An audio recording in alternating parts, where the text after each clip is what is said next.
Hello students. तो आज हम बात करेंगे एक बड़ा ही इम्पॉर्टेंट टॉपिक, और वो टॉपिक है कि हमें अपने एग्ज़ाम से कुछ दिन पहले और एग्ज़ाम्स के दौरान किन किन पॉइंट्स का ध्यान रखना है ताकि हम ज़्यादा से ज़्यादा अच्छा कर सकें एग्ज़ाम्स के अंदर, बिना किसी स्ट्रेस के, बिना किसी डिप्रेशन के, और अच्छे से अच्छे मार्क्स भी ऑब्टेन कर सकें। सो आई एम हरप्रीत सिंह। सो यही का आज हमारा टॉपिक है, और ये बड़ा ही इग्नोर्ड टॉपिक है जिसको इतना ध्यान नहीं दिया जाता, और बच्चे जो हैं इसी इग्नोरेंस के कारण बड़े सारे बच्चे जो हैं वो पेपर में अच्छा नहीं कर पाते, जबकि उन्होंने तैयारी बहुत ही ज़्यादा की होती है। पूरा साल वो तैयारी करते हैं, उसके बावजूद भी मार्क्स अच्छे नहीं ले पाते। तो चलो स्टार्ट करते हैं विदाउट वेस्टिंग टाइम। तो सबसे पहले हम बात करेंगे कि क्या ऐसे पॉइंट्स हैं। तो ये हम इसको दो पार्ट में डिवाइड कर सकते हैं, एक बिफोर एग्ज़ाम, एक ड्यूरिंग एग्ज़ाम्स। तो सबसे पहले अगर हम किसी एग्ज़ाम्स में बैठते हैं तो वहाँ पे बैठते समय हमें अगर कोई कन्फ्यूज़न होती है, हम कंफर्ट जोन में नहीं होते हैं या अनकंफर्टेबल होते हैं, या फिर हमें उस टाइम कोई चीज़ याद नहीं रहती, मेमोराइज़ नहीं कर पाते, तो उसके पीछे का कारण ये होता है क्योंकि हमने एग्ज़ाम में बैठने से पहले की जो तैयारी थी उसको अच्छी तरह से डील नहीं की। तो क्या क्या पॉइंट्स हैं? तो सबसे पहले हमें क्या करना है, पहला पॉइंट ये होना चाहिए, that is start with clear and organised plans. तो कुछ पॉइंट्स हैं जो मैंने यहाँ पे लिखे हैं कि हमें अपना जो स्टार्ट है क्या करना है, ऑर्गेनाइज्ड प्लान, सिस्टमेटिक वे में तैयारी करनी है। तो वो सिस्टमेटिक वे में ऑर्गेनाइज्ड प्लान क्या है, यानी कि जब आप तैयारी करना शुरू करते हो तो आप अपने 24 घंटे का जो टाइम है उसको एक प्रॉपर वे में डिवाइड करो। कौन सा सब्जेक्ट किस टाइम पढ़ना है, सुबह कौन सा पढ़ना है, शाम को कौन सा पढ़ना है, कितना टाइम किस सब्जेक्ट को देना है, वो आपको ध्यान रखना चाहिए। Second point, focus on understanding not on memorising. सब कहने का मतलब, जब कभी भी आप किसी को क्वेश्चंस को करते हो तो आप उस क्वेश्चन को एक अंडरस्टैंडिंग के साथ करो। उसमें आप निमोनिक्स को यूज़ कर सकते हो, यानी कि एक साइंटिफिक टेक्निक जो जापानीज यूज़ करते हैं, जो छोटी छोटी चीज़ें हैं उसको किसी ना किसी से लिंक्ड कर दो ताकि वो भूले ना। दूसरी टेक्निक ये कर सकते हो, आप माइंड मैप बना सकते हो।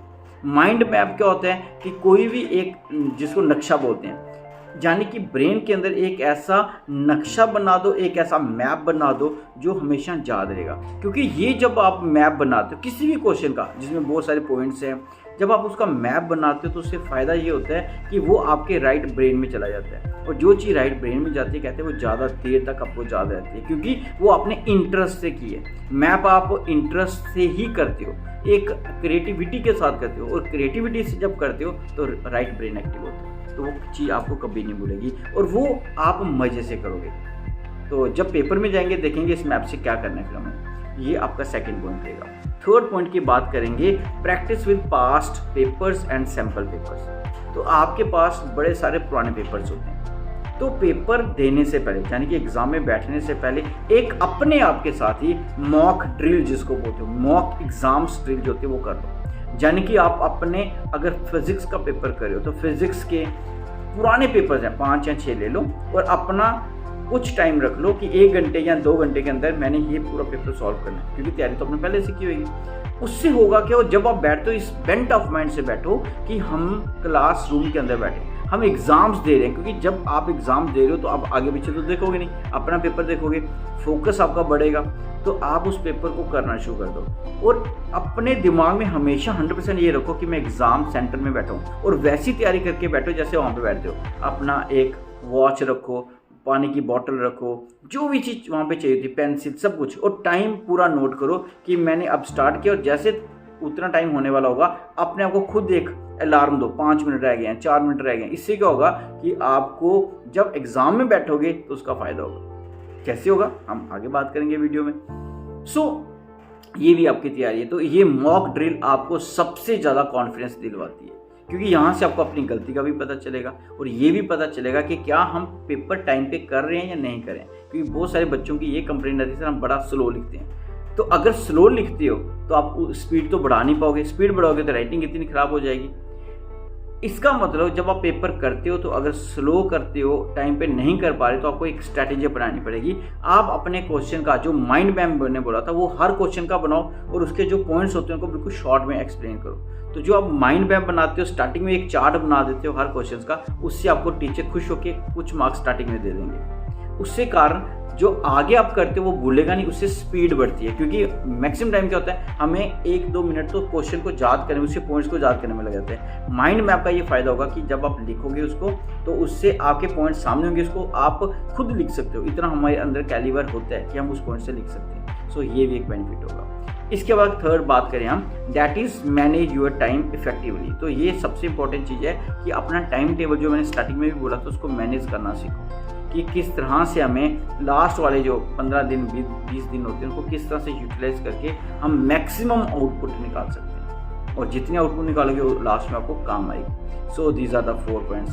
Stay calm and focused, 5th point. तो जितना ज़्यादा आप इन लास्ट वाले दिनों में काम रहोगे, फोकस्ड रहोगे, उतना ज़्यादा फायदा होगा। मैंने पिछली वीडियो में बताया था कि अगर आप काम रहते हो, मेडिटेशन करते हो, शांत रहते हो, उससे आपकी ब्रेन के अंदर डोपामाइन रिलीज होता है, और वो डोपामाइन बड़ा इंपॉर्टेंट रोल प्ले करता है ड्यूरिंग द एग्जामिनेशन, क्योंकि this is called happy hormone. और ये हैप्पी हार्मोन जो होता है ये हमेशा आपको एक मेमोरी के लिए अच्छा है, आपकी बॉडी के अंदर जो हार्मोनल इम्बैलेंस होता है ड्यूरिंग एग्जाम्स उसके लिए भी बड़ा अच्छा है। तो ये सब आपको फ़ायदा देगा कब, जब आप एग्ज़ाम के अंदर बैठोगे। अब हम बात करेंगे किसकी, कि ये बातें होगी कि बिफोर एग्जाम हमें क्या करना चाहिए। अब मान लो कि आज आपका पेपर है, आप पेपर देने जा रहे हो, पेपर में बैठ गए हो, एग्जाम स्टार्ट होने वाला, तब आपको किन चीज़ों का ध्यान रखना है। यानी कि हर एक काम करने के लिए हमें इक्विपमेंट चाहिए, तो वो आपकी पूरी होनी चाहिए। तो आपका इक्विपमेंट क्या है, दैट इज़ पेन। तो आप जो पेन लेते हो वो फ्लो वाला होना चाहिए, चेक कर लो। दूसरा, पेन आप हमेशा बॉल पेन यूज़ करो, इंक पेन कभी भी यूज़ मत करो, क्योंकि कई बार आप पानी वहाँ पे यूज़ करते हो, 2-4 ड्रॉप ही पड़ जाए तो पूरा पेपर फ्लश हो जाता है। तो ये भी आपको ध्यान रखना है। तीसरा, पेंसिल्स आपके पास होनी ही चाहिए, चाहे आपका किसी का भी पेपर हो। क्यों चाहिए वो आगे हम बताएंगे। स्केल आपके पास होना चाहिए, अगर हो सके कॉइन को भी रख सकते हो, क्योंकि माइंड मैप बनाने में कॉइन्स बड़ा काम आते हैं। सेकंड, बड़े सारे बच्चे बोलते हैं कि सर हमारी राइटिंग अच्छी नहीं है। तो हमने बड़े सारे टीचर जो पेपर चेक करते हैं उनसे बात की, तो उनका कहना है कि हमारे लिए राइटिंग इतनी ज़्यादा मैटर नहीं करती है कि राइटिंग बहुत सुंदर होगी तो हम ज़्यादा मार्क्स देंगे। नहीं, राइटिंग उतनी सुंदर होनी चाहिए कि जो टीचर पढ़ सके, बस इतना ही चाहिए। फिर नंबर क्यों करते हैं, तो नंबर आपके राइटिंग के लिए नहीं करते, आपका जो पेपर का स्टाइल होता है उसके लिए करते हैं। थर्ड पॉइंट की बात करें तो क्या है स्टाइल। तो सबसे पहले जब आप पेपर को अटेम्प्ट करने जाते हो तो ये ध्यान रखो कि जो पेपर का सीक्वेंस होता है वो ऊपर नीचे ना हो। हम क्या करते हैं कि पहला क्वेश्चन पहले पेज से करते हैं, यानी फर्स्ट क्वेश्चन का ए पार्ट किया, फिर हम क्या करते हैं 5th क्वेश्चन का बी पार्ट करते हैं, फिर 4th क्वेश्चन का सी पार्ट करते हैं। क्योंकि टीचर जब वहाँ पे पेपर चेक करने आता है तो उसको पूरा देखना पड़ता है कि कौन सा क्वेश्चन कहाँ पे है। तो वो एक पेपर को चेक करने में मान लो 5 मिनट लगाते हैं, तो आपके पेपर चेक करने को उसको 15 मिनट लग जाएंगे। तो इससे टीचर इरिटेट होते हैं। तो हो सकता है कि आप ऐसा करते हो या ना भी करते हो, लेकिन अगर करते हो तो कोशिश करो पहले एक पॉइंट कोई भी लेते हो, अगर 4th क्वेश्चन लिया उसके सारे पार्ट करो, फिर आप 5th पे जाओ, इस तरह से करो। तो सीक्वेंस में करोगे तो अच्छा भी लगेगा और टीचर को भी अच्छा लगेगा। नेक्स्ट, अगर आप क्वेश्चन, ये मेरा अपनी राय है क्योंकि बड़ी सारे वीडियोज़ होती हैं उनमें ये अलग अलग तरह से व्यू दिया जाता है। मेरी अपनी राय है कि जब भी आप पेपर को अटेम्प्ट करते हो, अगर आपको 100% श्योर हो कि हमें जो शॉर्ट आंसर टाइप क्वेश्चंस होते हैं जैसे 1 मार्क्स 2 मार्क्स ऑब्जेक्टिव्स, उनको पहले करो। अब उसको पहले करने का कारण क्या है, मैंने बोला अगर आप 100% श्योर हो कि हमें आता है तो, अगर नहीं आता तो फिर वो उल्टा पड़ जाएगा। अगर आपको 100% श्योर है तो करने का फ़ायदा ये होता है क्योंकि आपके ऑब्जेक्टिव जो होते हैं 1 मार्क्स के होते हैं, fill in the blanks 1 marks के होते हैं, मल्टीपल चॉइस 1 मार्क्स के होते हैं, सिर्फ आपको लिखना है 1 नंबर मिल जाएगा। तो एक ही पेज के अंदर, फर्स्ट पेज के अंदर ही आपके एक पेज में 10-15 मार्क्स आए थे, सेकंड पेज में 15 आए थे। मीन्स एक पेज को कवर करके ही आप 15 to 20 to 30 मार्क्स ले लेते हो। और अगर आप long answer type question start करते हो 5 मार्क्स का, तो कम से कम 3 पेजेस करने पड़ते हैं, तब जाके आपको 5 मार्क्स मिलते हैं। तो एक साइड आप 2 पेजेस लिख रहे हो, आपको 15 to 20 मार्क्स मिल रहे हैं, और दूसरी साइड 5 मार्क्स मिल रहे हैं, सेम लेंथ में आपको क्वेश्चन लिखना पड़ रहा है। तो आपके अंदर कॉन्फिडेंस कैसे डेवलप करेगा। श्योरली अगर आप छोटे क्वेश्चंस करते हो, क्योंकि आपका टाइम जो होता है वो बच जाता है। अदरवाइज लास्ट में जब हमारे पास 5-10 मिनट रहते हैं, हम ये नहीं कर पाते, तो उससे क्या होता है कि हमारे सीधे सीधे क्वेश्चंस 1 2 3 4 5 काटना शुरू होते हैं। तो ये भी मेरी एक राय रहेगी, अगर आता है तो आप स्मॉल जो छोटे क्वेश्चन होते हैं, शॉर्ट आंसर टाइप क्वेश्चन, वहाँ से स्टार्ट करें। ओके, तो ये भी एक बड़ा इंपॉर्टेंट पॉइंट है। उसके बाद आती है कटिंग की। तो अगर हम कटिंग की बात करें कि बच्चे जो होते हैं वो कटिंग इतनी ज़्यादा करते हैं, और अगर करते भी हैं तो वो क्या करते हैं, उस कटिंग को बार बार उसके ऊपर पेंसिल मारते हैं। एक ही कटिंग है, उन्होंने वहाँ पे लिख दिया मैन्युफैक्चर, तो गलत लिख दिया, तो उन्होंने मैन्युफैक्चर 5 बार तो ऐसे करेंगे, तो वो चीज़ क्या होती है, दूर से दिखना शुरू होती है। अगर कटिंग हुई है, आप सिंपल एक और उसको लगा दो, तो उससे क्या होगा, टीचर को दिख जाए, पढ़ रहे हैं तो दिख जाएगा कटिंग हुई है, दूर से नहीं दिखेगी, यानी कि वो आपको गलत नहीं लगेगा। तो कई बार एक ही पेज के 5 गलतियां ऐसे कर देते हो, तो उससे टीचर को लगता है कि ये जो स्टूडेंट है इसके अंदर कॉन्फिडेंस नहीं है, सो दे लैक कॉन्फिडेंस। तो इस कारण क्या होता है, टीचर्स के अंदर भी एक नेगेटिव एस्पेक्ट जागता है उस बच्चे के लिए। तो इन चीज़ों को आपको नहीं करना है। नेक्स्ट जो बड़ा इंपॉर्टेंट पॉइंट है, मुझे जो बहुत अच्छा लगता है, that is underline the key points.